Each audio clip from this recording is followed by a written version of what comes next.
Now, one of the things that was asked about us studying is the life of Joseph. And I didn't give you any scripture to read. Did anybody find where you would read about Joseph? It stayed all in one book. It was so easy. We'll be looking at it then, since you didn't look it up ahead of time. Anybody see the play Joseph Coat, multicolored, blah, blah, blah, blah, blah coat? Ever seen that play or the movies or anything? It's really kind of cool. It's pretty true to the story for a lot of it. But I thought before we talked about Joseph, we kind of have to figure out who he is. Because Joseph's kind of like a character in a soap opera. You can't just walk into one part of Joseph's life without realizing where he came from whom he came, what was going on with it. So if you go back just a little bit to Abraham, remember Abraham and Sarah? They were real old, and God said what surprised them?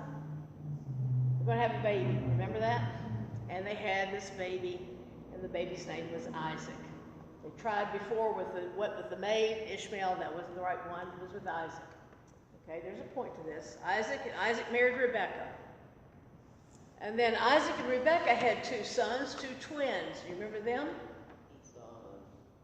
Jacob and Esau.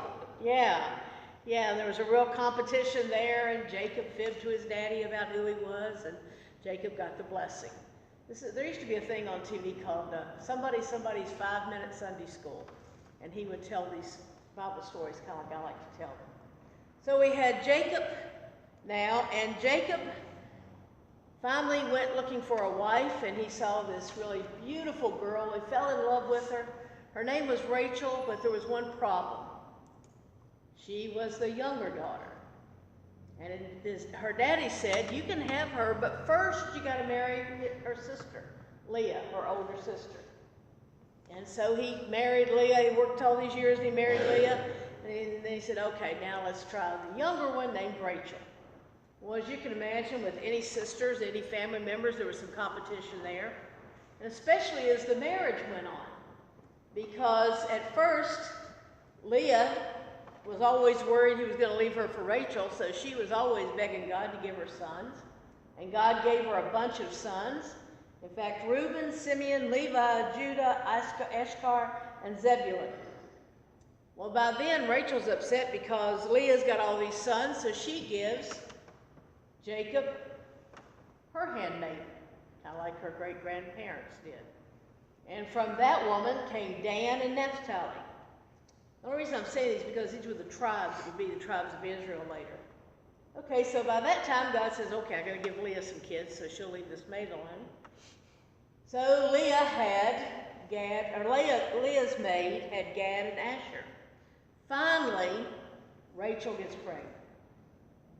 And she has two boys. One, Joseph, and a good number of years later, she had a baby named Benjamin, and she died at that time. So you can imagine how Jacob felt, especially about that last child, Benjamin. All that to tell you, that's where Joseph came from. And all this story, Joseph had all these brothers and half-brothers, and then there was Joseph. I'm going to hand out a sheet with some questions on it we'll be talking about, just so you can have them to think about later if you want to. Would you pass those out? Turn in your Bible to Genesis chapter 37. Genesis chapter 37. And we're probably going to be reading a little bit more than we normally would, but you kind of have to get the story if you don't know about it. I'll read to you just a little bit here from chapter 37. I'm going to read in the Message because it's just easier to read. This is the story of Jacob. The story continues with Joseph, 17 years old at the time, helping out his brothers and herding the flocks, his father's wives, the sons of his father's wives. And Joseph brought his father bad reports on him. Okay, so you've got the other brothers. They're out supposed to be taking care of the flock. Joseph finds out they're not doing what they're supposed to be doing, and he tattles. Think about how that's going to work out later. Israel loved Joseph more than any of his other sons because he was a child of his old age. And he made Joseph an elaborately embroidered coat. When his brothers realized that their father loved him more than them, they grew to hate him. They wouldn't even speak to him. So how would you at that point describe his relationship with his brothers? Strained. strained, maybe a step farther than strained.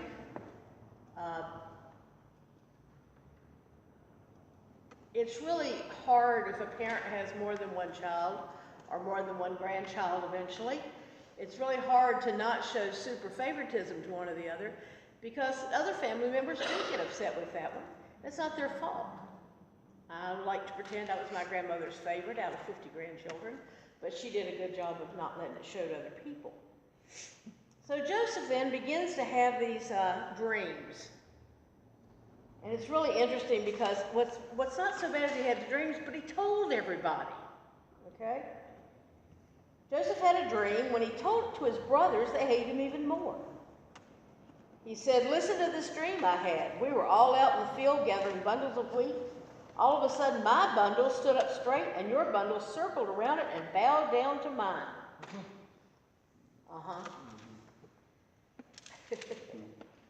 So you're going to rule over us? You're going to boss us around? And they hate him even more because of the dreams and the way he talked.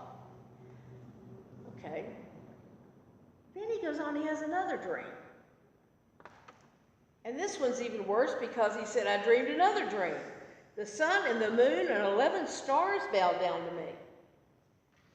He told this to his father and brothers. His father reprimanded him. What's with all this dreaming? Am I and your mother and your brothers, are we all supposed to bow down to you? Now his brothers were really jealous, but his father brooded over the whole business. Could Joseph have prevented the jealousy of his brothers? Yes or no? Yeah. How? By not telling them about the dreams. By not telling them about the dreams? What else? I'd say somewhat. They might have been jealous anyway. They may have already been jealous because of the coat. Can you hear, especially when it's read from the Message, I get this vision of he just didn't say, oh, by the way, guys, I had a dream. And this and this. I see a little bit of preening, you know that word? I see a little bit of posturizing and, oh, look at me. And it's one thing when the boys are upset with him, but then when he tells it, and even his dad's getting a little upset. Perhaps he was beginning to think Joseph was a bit big for his britches, if he wore britches at that time. How is it that he could not have prevented? We said, yes, he could prevent it. Is there any way he could not have prevented it? He really can't control the actions of his father. His father's going to show favoritism to him and all. He could tell him all day long, Dad, please don't do this. But what good is that going to do? And again, I don't think it was just that he had the coat, but I imagine he wore the coat a lot. And I can imagine him strutting around in it. I'm kind of adding a lot from my own thoughts on this. But you can have something that other people might be jealous of, but you don't have to push it in people's faces. And so I kind of get the idea that maybe Joseph had a little bit of high esteem for himself. Because again, remember, his mother was Rachel, the one that Jacob loved, I think, the most. And he had some time before his baby brother was born, so he kind of grew up knowing he was hot stuff. Hot stuff. It kind of, to me, it kind of sounds like, he is who he is, though. So sometimes you can't prevent some things that you feel is natural to you, even though it may be unnatural for somebody else. So it's no real yes or no on this. It's just kind of thinking about the whole scheme of it. And how would you describe his relationship with his father?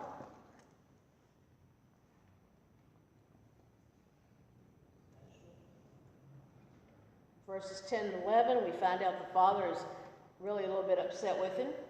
And then in verses 34 and 35,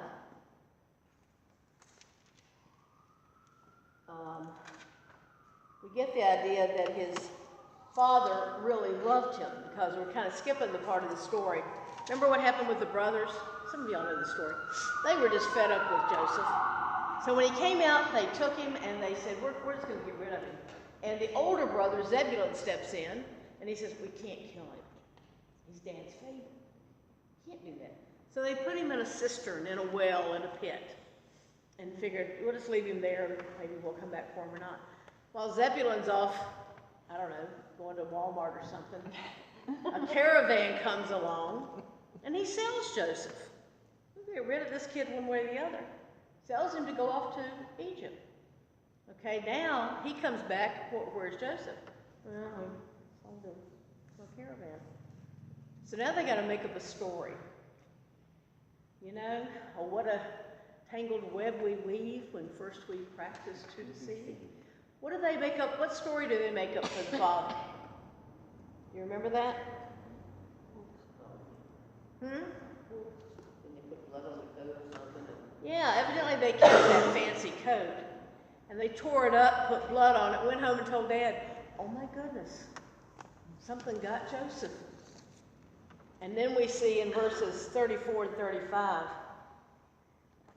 they took, verse 31, they took Joseph's coat, butchered a goat, and dipped the coat in the blood. They didn't have CIS then to, check on things like this. They took the fancy coat back to their father and said, we found this, look it over. Do you think this is your son's coat? What deceptive little boogers.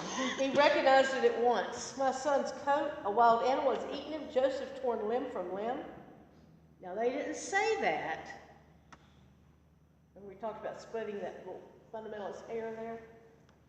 Jacob tore his clothes in grief, dressed in rough burlap, and mourned his son a long time. His sons and daughters tried to comfort him, but he refused their comfort. I'll go to the grave mourning my son. Oh, how this father wept for him.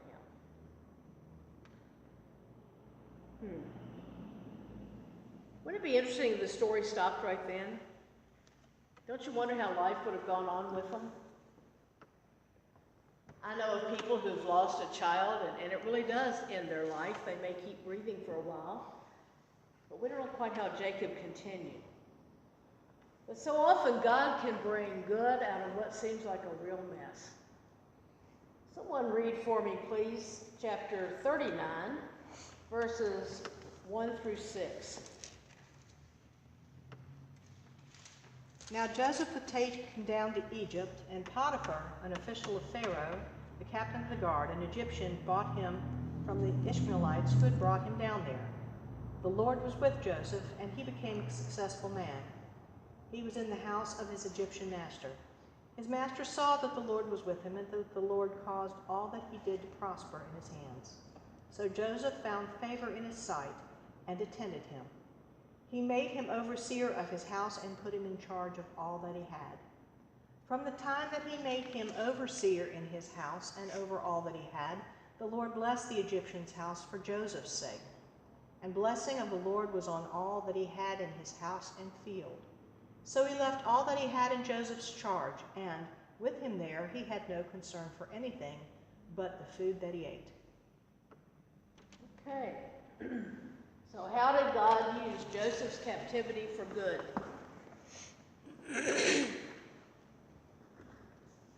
Did he just go sit in a cell somewhere and be a slave out on the breaking up the rocks line? No, he was put into the house of a person of authority. And there he showed the skills he had, so much so that the Egyptian official turned his whole house over to this young Jewish boy. Probably didn't even speak the language. He didn't speak the language of the Ishmaelites when they came and got him. When he got to Egypt, he probably didn't speak the language either. But God put such, I believe, an aura around him and gave him such skills and such abilities, he turned everything over to him. Does that seem a little strange? Does that seem a little strange? Some of these Bible stories, I want to say, really? Really? Well, in a land of many gods, it seems even stranger, but you have to ask yourself, why is, at least I do, I ask, why does God bless a pagan nation because of Joseph? Mm-hmm. Well, kind of, when you get into the story, we find out why. Yeah. But at this point, why is God blessing this group through this Jewish boy? Let's look at verses 7 through 18. Trips, would you want to read that for us? In Message? Yes, in the Message, 39, 7 through 18. It may pick up at 6.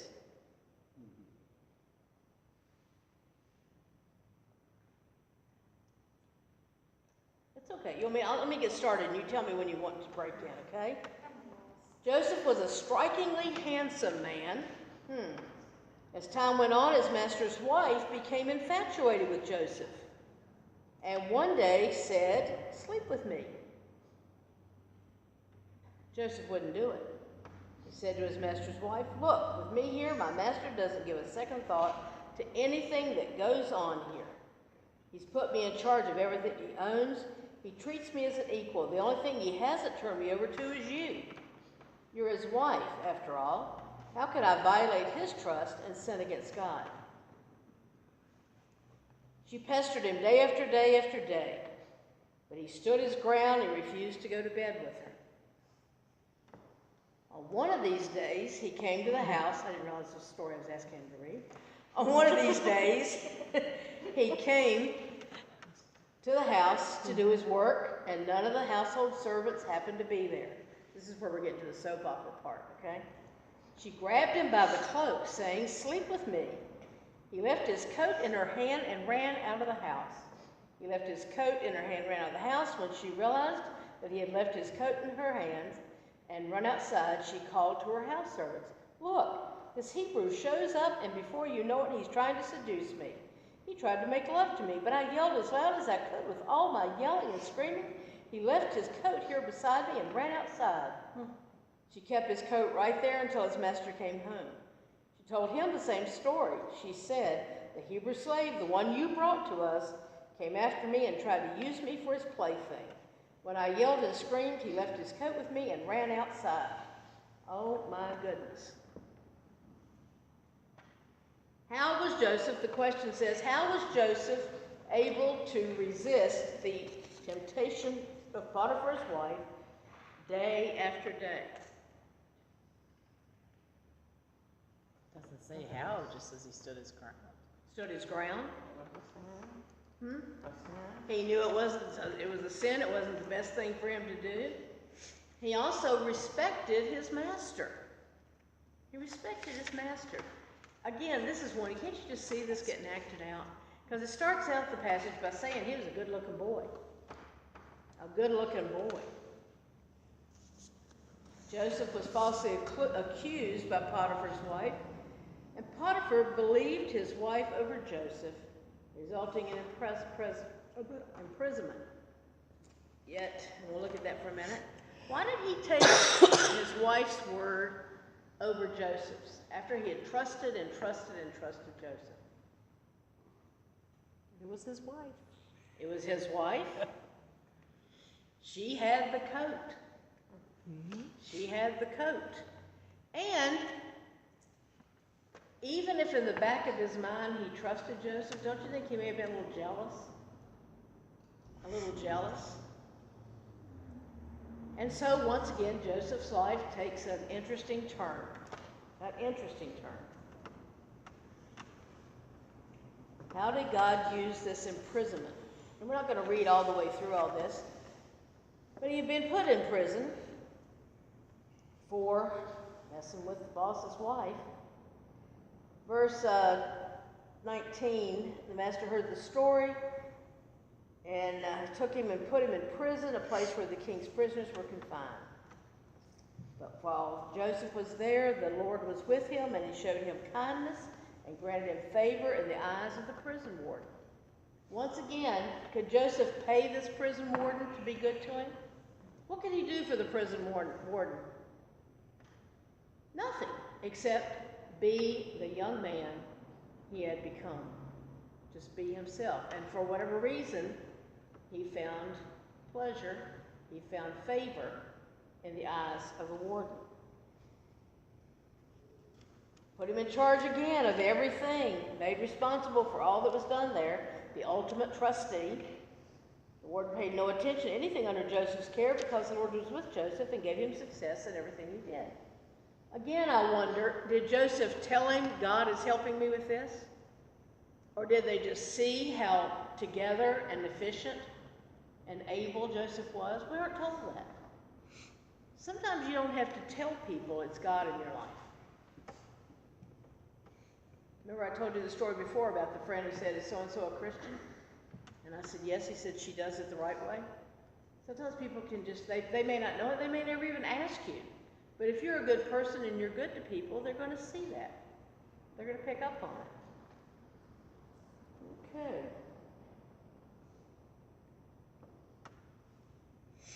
Talk to me a minute about Joseph getting all this responsibility twice now. First, Potiphar gave him charge over everything he had, and now the jailer, the wardens, put him in charge of everything. What would that do to a young man? Thoughts, ideas? A little confidence. Could have built his confidence.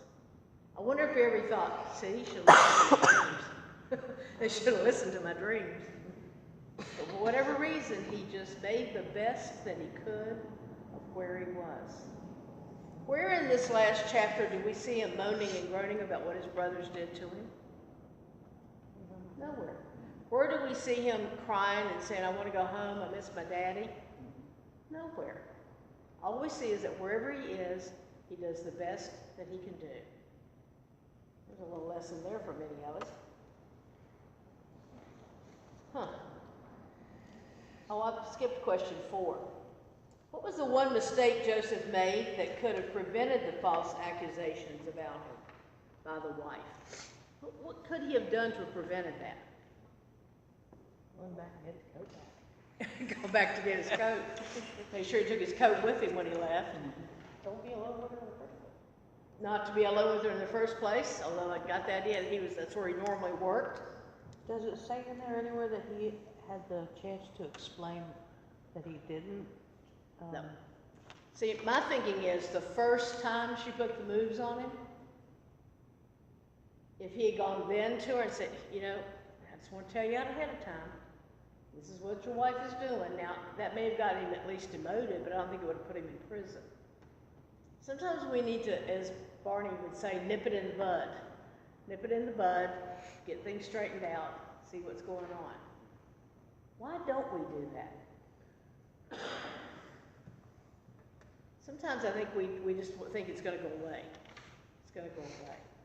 But I've learned over these 67 years that if I can speak to something close to immediately, it clears it up a lot quicker.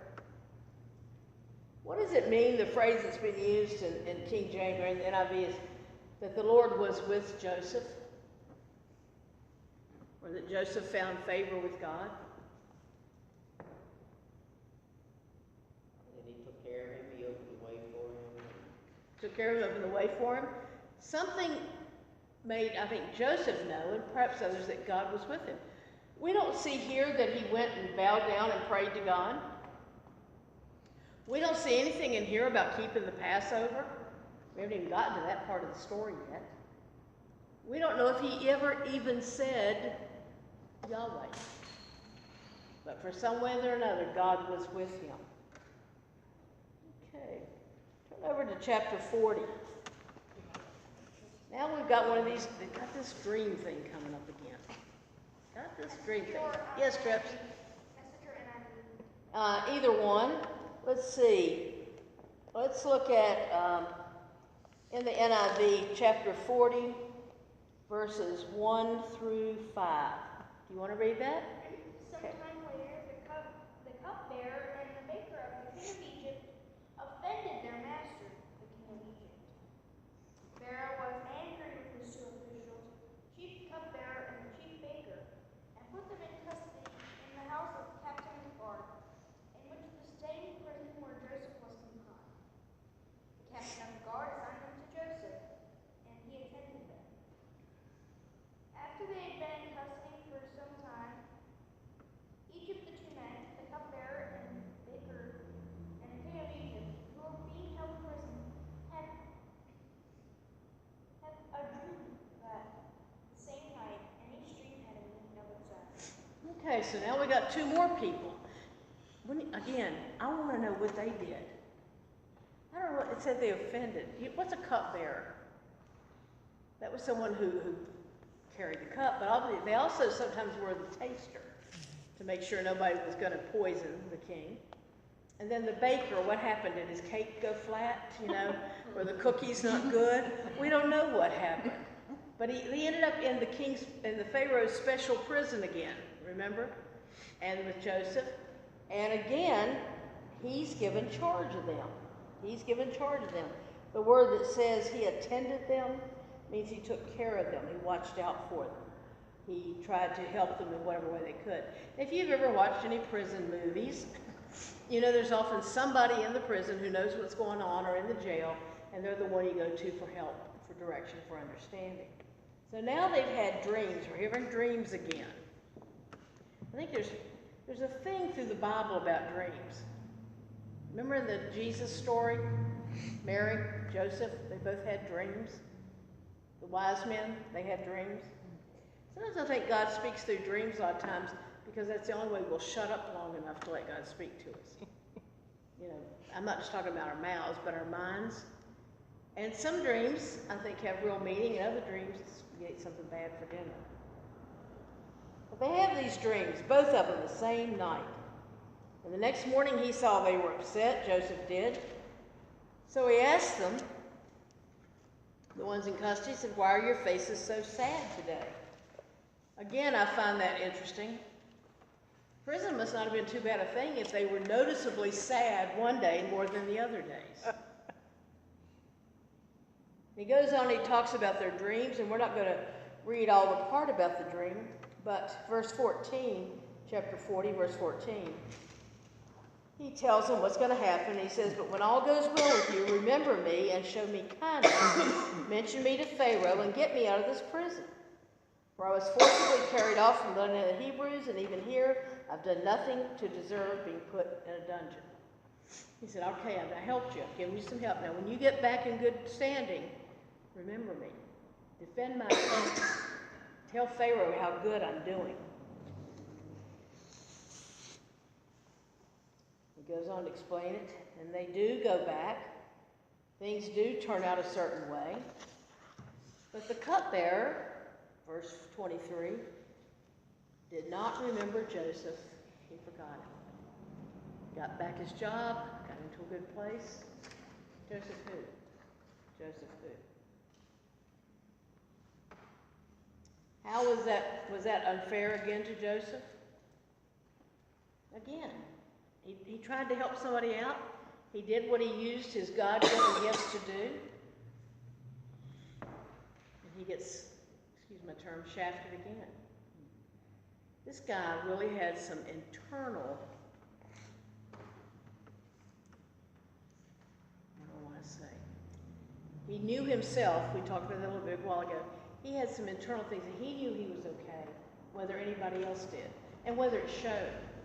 You ever been in a situation where you know you're okay, but everybody else may think you're not? You know you did the right thing, you know you conducted yourself, but everybody else may think something else, or many others. That takes some real internal fortitude to have that going on. I also kind of wonder about what he thought, because here he is being shown all this favor in a way that is highly unusual for somebody in his lack of position. Mm-hmm. And things are going great, and then bam, Once again. stuff happens. Once It's a little again. weird. Once again. One step forward and 5 back. Next, Pharaoh has some dreams now. Pharaoh's over everybody in Egypt. He probably knew the best dream interpreters around. Let's look for this just a minute, chapter 41. 2 years passed, and Pharaoh had a dream. He was standing by the Nile River. 7 cows came up out of the Nile, all shimmering with health, and grazed on the marsh grass. And 7 other cows, all skin and bones, came up out of the river after them and stood by them on the bank of the Nile. The skinny cows ate up the 7 healthy cows. And Pharaoh woke up. Okay. That sounds like a dream you might remember. What's the strangest dream you've ever had that you can tell? I've been shot twice. Been shot twice? 2 different dreams, yeah. 2 different dreams I was shot, yeah. And then of course I wake up, you know, but yeah. One in the convenience store, one was in a house. Yeah. And it felt really real, didn't it? Oh, Yeah. yeah, because I used to go to that store every single night on my way home from work. Parked in the same place, go walking in, the guy was robbing the place and turn, boom, right there in the gas. Yeah. What, anybody else have a dream they vividly remember? Phew. I used to fly in my dreams, but I didn't fly up high. I floated like as if I were on a skateboard, going places, and nobody could see me, but I knew that I was getting places. I don't have any idea. I need Joseph to help me with that one, I guess. So he goes back to sleep, wakes up, and I'm sure he goes, do what? He goes back to sleep and has a second dream. 7 heads of grain, healthy and good, were growing on a single stalk. After them, 7 other heads of grain sprouted thin and scorched by the east wind. The thin heads of grain swallowed up the 7 healthy, full heads. Pharaoh woke up. He had been a dreamer. In the morning, guess what? What does verse 8 say? What happened when he woke up? He was very disturbed by the dreams. He was very disturbed by the dreams. 2 in one night like that. At least you're being shot didn't happen both in the same night, right, Wendy? Yeah, it was 2 different. Yeah, not the same night though, right? Yeah, no. See, now he had these 2 scary dreams back to back. I guess he was troubled. So he sent for all the magicians and wise men of Egypt. Pharaoh told them the dreams, but nobody could interpret them for him. I wonder if they didn't want to. It doesn't sound good. It doesn't sound good. Then the chief cupbearer said, oh, I remember something I should have done. I'm kind of interpreting here. Pharaoh was once angry with his servant, and he imprisoned me and the chief baker, blah, blah, blah, blah, blah. 12, now a young Hebrew was there with us, a servant of the captain of the guard. We told him our dreams, and he interpreted them for them, giving each man the interpretation of his dreams. And the things turned out exactly as he interpreted them. I was restored to my position, and the other guy was hanged. So Pharaoh sends for Joseph. Now, we don't know how many years this was.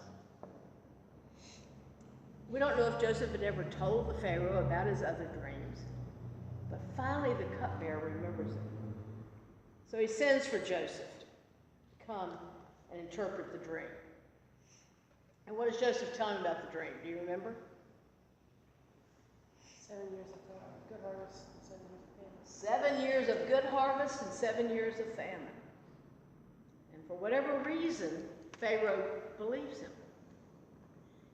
And you know, we can't understand what 7 years of famine would be like. Can you imagine if every farm in America, every garden in America did not produce anything for 7 years?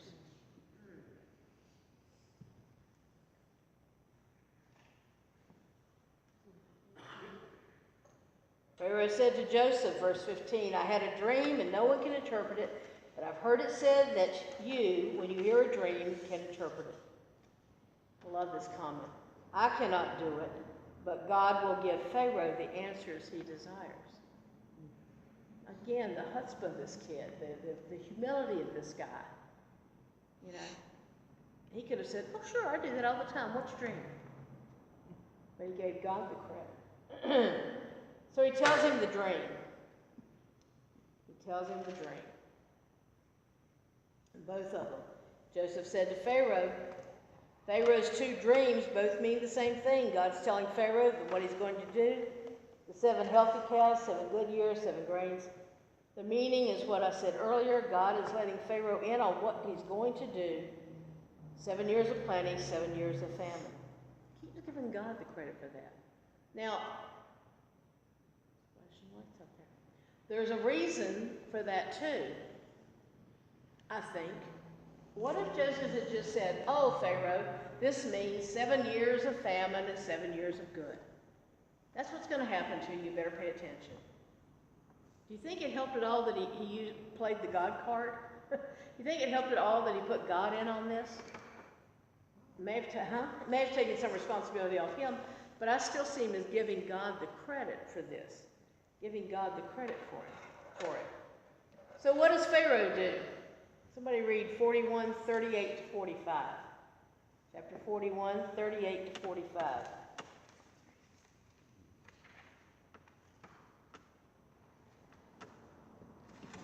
I'm sorry, is there a second page to this? I just haven't given it out yet. Okay. Then Pharaoh said to his officials, "Isn't this the man we need? Are we going to find anyone else who has God's Spirit on him like this?" Pharaoh, does it say Pharaoh became a Jew and understood Yahweh? No, but he understands what's going on. He understands what's going on in Joseph's life. So Pharaoh said to Joseph, "You're the man for us. God has given you the inside story. No one is as qualified as you in experience and wisdom. From now on, you're in charge of all my affairs. All my people will report to you. Only as king will I be over you." It sounds like he's forgiven the wife thing. We don't hear about the wife anywhere in here either. I have my own theories on what happened there. So, huh? He went home her with the baker. Maybe that's why the baker was in there. Ding, because- ding. So Pharaoh commissioned Joseph, "I'm putting you in charge of the entire country of Egypt." Pharaoh removed his signet ring from his finger and slipped it on Joseph's hand. He outfitted him in robes of the best linen and put a gold chain around his neck. He put the second in command chariot at his disposal, and as he rode, the people shouted, "Bravo." Joseph was in charge of the entire country of Egypt. Pharaoh told Joseph, "I'm Pharaoh, but no one in Egypt will make a single move without your stamp of approval."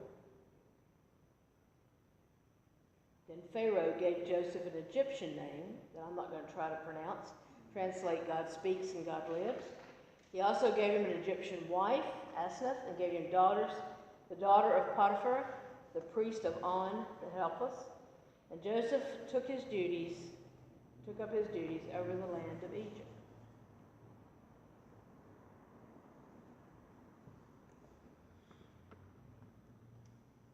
Verse 46, how old was Joseph? 30.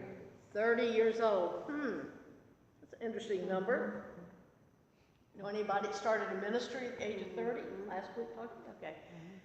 Think where he's come. He was 17 when we first heard about him. Getting the coat, upsetting his brothers.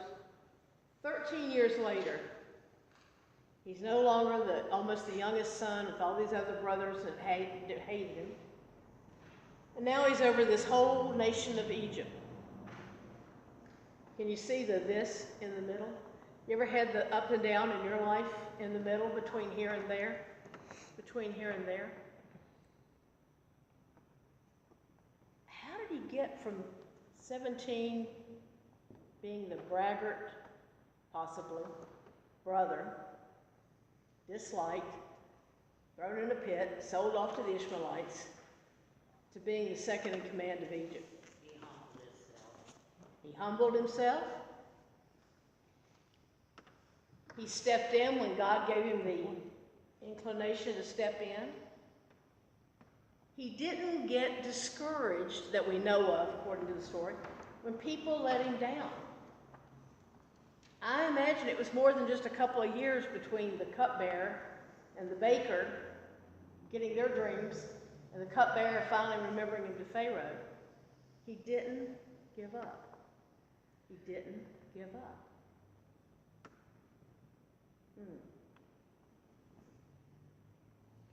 30 years old. Now, I know people, age is different in different time periods and stuff, but to have gone in 13 years from being in a cistern to having the second in command, Air Force 2 chariot at his command, having the signet ring, how important that is, because if he put his approval on it with that ring, it was better than gold.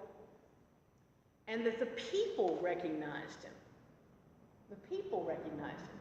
When he went through town, they didn't go, "Isn't that the guy that almost had an affair or had an affair with Potiphar?" They don't hear any of that. Now all they can do is shout, "Bravo, bravo," because the word had gone out that he knew what needed to be done. And we're going to stop there. And next week, we're going to look at the rest of his life. And I encourage you to read as much as you can, Genesis 42 to 50. Because a lot of this is going to come back around. There's a reason Joseph's been in charge of getting all this food together in Egypt. There's a reason the neighboring country of Israel goes through a famine too. There's a reason. If you don't know the rest of the story, oh my goodness, please read it. It's really cool. But as you read the rest of these chapters, I encourage you to try to put yourself in the role of Joseph, in the role of the brothers, and in the role of his father. When you read that, think, how would I be reacting? How would I relate to this? And in the role of Joseph. Because if Joseph hasn't shown any integrity, any deep-rooted understanding of what life's about, it shows up, I think, in the very end of the story. The very end of the story. When people that have hurt you and misused you and talk bad about you, when they need your help, then what do you do? Then what do you do? Any last-minute prayer requests or praises?